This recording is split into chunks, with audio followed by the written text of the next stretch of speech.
Hey y'all, welcome to my channel. If you're new, welcome back. If you're not new, my name is dyanineves. I'm a Christian blogger, influencer, and mentor who is dedicated to inspiring God's daughters to spread their wings and pursue their God-given purpose. This is a bit of a different video. I'm trying to get more into sharing lifestyle content with you guys because I am a Christian lifestyle blogger. So it is a desire of mine to show you guys other sides to my life other than my faith, even though faith kind of encompasses everything because it's the foundation that I have my life built upon, and it is what has inspired me to do a lot of the things that I've done in my life, with my life, through my life, whatever you want to call it. As you guys can tell by the title of this video, I'm going to be sharing my skincare routine with you all. I have had so many people asking me questions about what products I use on my skin, asking me to show them my skincare routine. Same with my hair. I'm still working on a video for how I do my hair, but I figured I would take advantage of the time that I have right now to go ahead and do that for those of you who are curious as to what I do to take care of my skin, the products that I use, so on and so forth.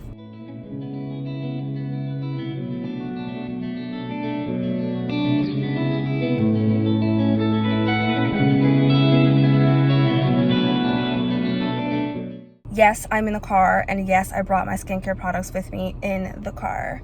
What about it? Okay, so the first products I'm going to cover are my facial soaps, and there are two kinds that I use. I have soaps that I use that are bars, and then I have soaps that are actually in bottle, like liquid form. The main soap that I use on my face, I've actually been using this brand for 2.5 years, ever since I started my skincare journey, okay, and that's Cerave. This is the one that I use in particular. It's their foaming facial cleanser.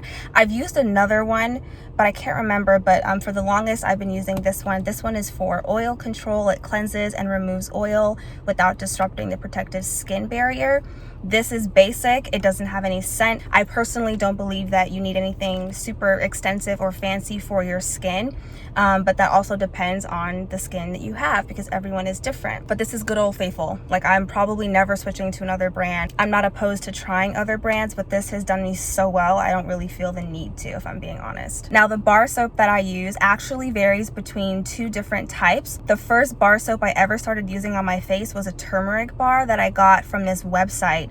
I don't even know how I found it, if I'm being honest, but I got the turmeric bar to even the tone of my face, to remove blemishes, to remove dark spots, and it did work. It worked wonders, and it worked over time for sure. But the one that I'm currently using is actually by Nola, Skinsentials, I believe is the name of the company, and this is their passion fruit bar. I have worn it out, okay? This is about how much I have left, but it works just as well as the turmeric soap. I actually like to go between the two of them, but this is the one I'm using right now. Oh my gosh, I had to move the car because the lighting was like going away on me and I need this to get out. I've literally tried recording this video like 3 times, and every time there was something on my face, so I am praying that this turns out well. Honestly, depending on the day, depending on my schedule, depending on how I'm feeling, sometimes I take showers in the morning, sometimes I take them in the evening. It honestly just depends on my day. That will determine if I'm using the Cerave soap or if I'm using the turmeric or the passion fruit soap. Before I go in with any moisturizer or any creams, I like to go in with a serum. The first serum I ever actually used was this banana one. It was so expensive. It wasn't even mine, it was my mom's. I can't remember. I'm going to put a picture of it on the screen, but I fell in love with it. But that was at the beginning of my skincare journey, and when I saw how much it was, I was like, ugh. So I had to look for something else, and my sister actually put me onto The Ordinary, and I started using their niacinamide serum. Fell in love with it. It did wonders for my skin. The only reason I'm not showing it to you right now is because I used it all and I have yet to buy some more. The serum that I've been using as of late is actually vitamin C serum. I've been going between 2 different brands. Right now, I'm currently using the Bright Idea Vitamin C Tri-Peptide Serum by Bliss. It comes in this super cute little bottle. Although it looks like there's not much in here, there's a bit in here, okay? So do not be fooled. But I love it. It smells great. It does what it needs to do. I love serums, and I really recommend them. I really do. I think having a good serum paired with the right moisturizers, paired with the right soap for your skin can do wonders. That amongst other things, which I'm going to get into towards the end of this video. All right, the next product I'm going to cover is moisturizer. The one that I've been using for the past 2.5 years along with the Cerave soap is the Cerave moisturizer, okay? This one's their daily moisturizing lotion for normal to dry skin, and it's lightweight, which is why I like it, but I'm starting to think I need a bit of a heavier moisturizer for my skin because my skin is a little bit more on the dry side. It's actually combination. It just depends on how my skin is feeling, honestly, because I have days where it's more oily and then I have days where it's more dry. So, but I really like this one. I like it because it doesn't leave my face feeling like there's something on it, you know? That's like, I do not like that feeling, especially when I'm wearing makeup, but I digress. And then a product I figured was worth mentioning. I actually got this from Peter Thomas Roth. It's their Pro Strength Niacinamide Discoloration Treatment, but it says on the bottle that you can use it as a moisturizer. It's not made to be a moisturizer, but you can use it as a replacement for your moisturizer as a treatment with niacinamide instead. So if I don't feel like using the Cerave, I'll go in and I'll use this. This is a bit thicker than the Cerave, which I do like. I do actually like it. This is actually meant to reduce the look of discoloration and dark patches with an extra strength tone correcting formula. Highly recommend. I still have to put out the video for this product. I am slacking, but I definitely recommend this. This is their largest size. This is the 100 milliliter. They do have a smaller size. It is a bit on the pricier side, I would say. So just food for thought. All right, and then the last thing I'll typically put on my face after I wash it, after I put serum on, after I do my moisturizer, my creams, I will put on sunscreen. And it took me a minute to get into sunscreen. I kid you not, before my skincare journey started in 2020, I was not hip to sunscreen. I was one of those girls who thought that because my skin is darker, I don't need sunscreen. Yeah, and I learned my lesson, honestly, in high school.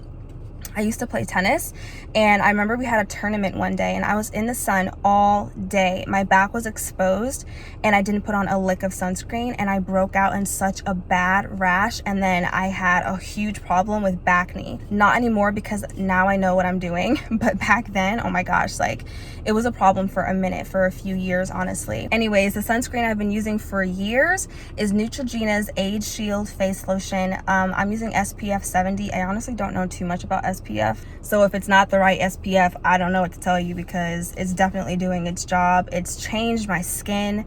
Oh my goodness. Sunscreen has changed my skin.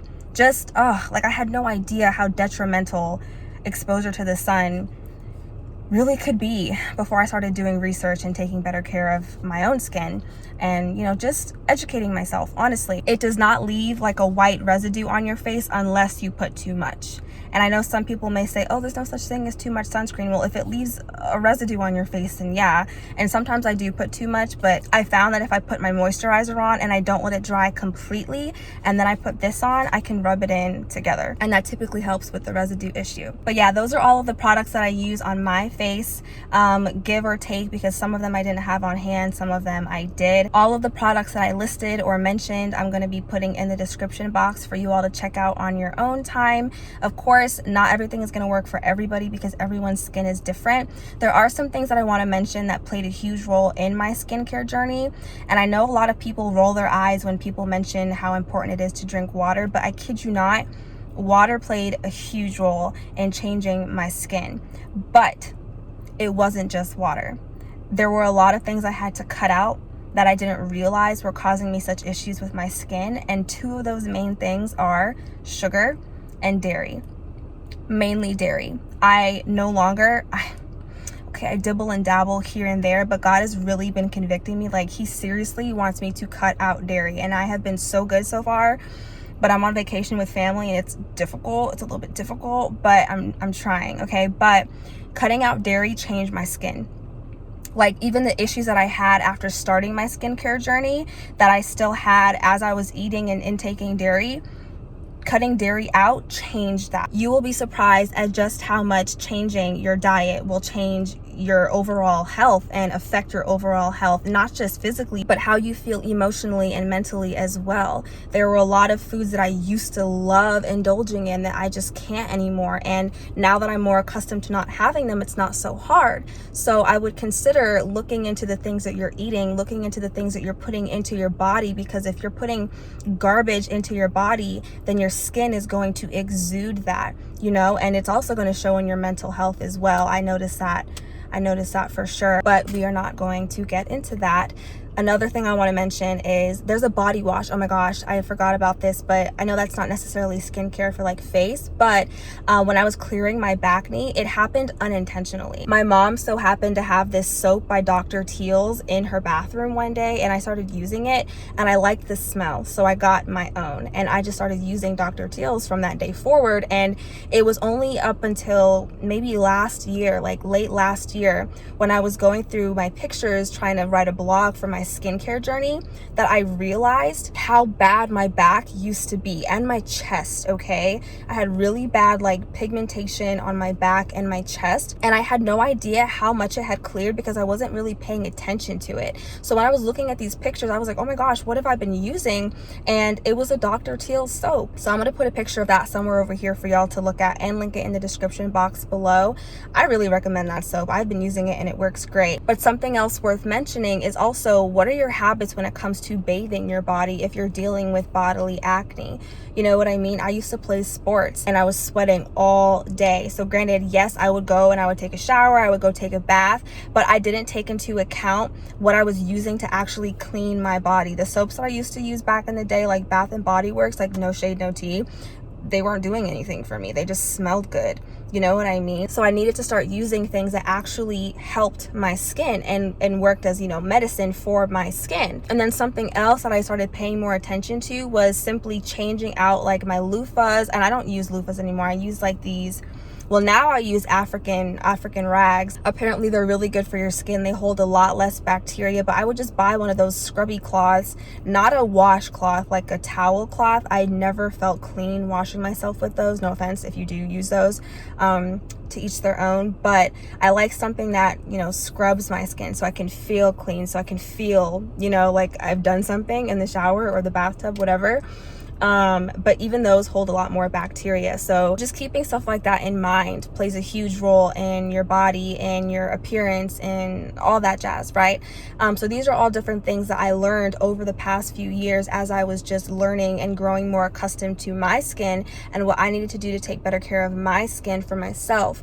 But yeah, so it's all a learning curve. Just do your research. Honestly, it just takes doing a little bit of research and figure out what works best for you. Shoot for natural products. I try my best to stay away from scented products and just fake and just stuff that's pumped with chemicals that we don't need to be putting on our bodies, on our skin, in our bodies. You know what I mean? Just look for natural stuff. Natural tends to be the best way to go. But I'm not your doctor. I am in no way, shape, or form a professional, just a gal sharing what worked for her. So I pray that this video was helpful. I pray that you were able to get some insight and some motivation. If you're currently in the process of working on your skin and just changing your habits around, you can do it. You can do it. I did it. You can do it. All right. Remember that I love you. God loves you so much more. And I look forward to seeing you in my next video. Bye.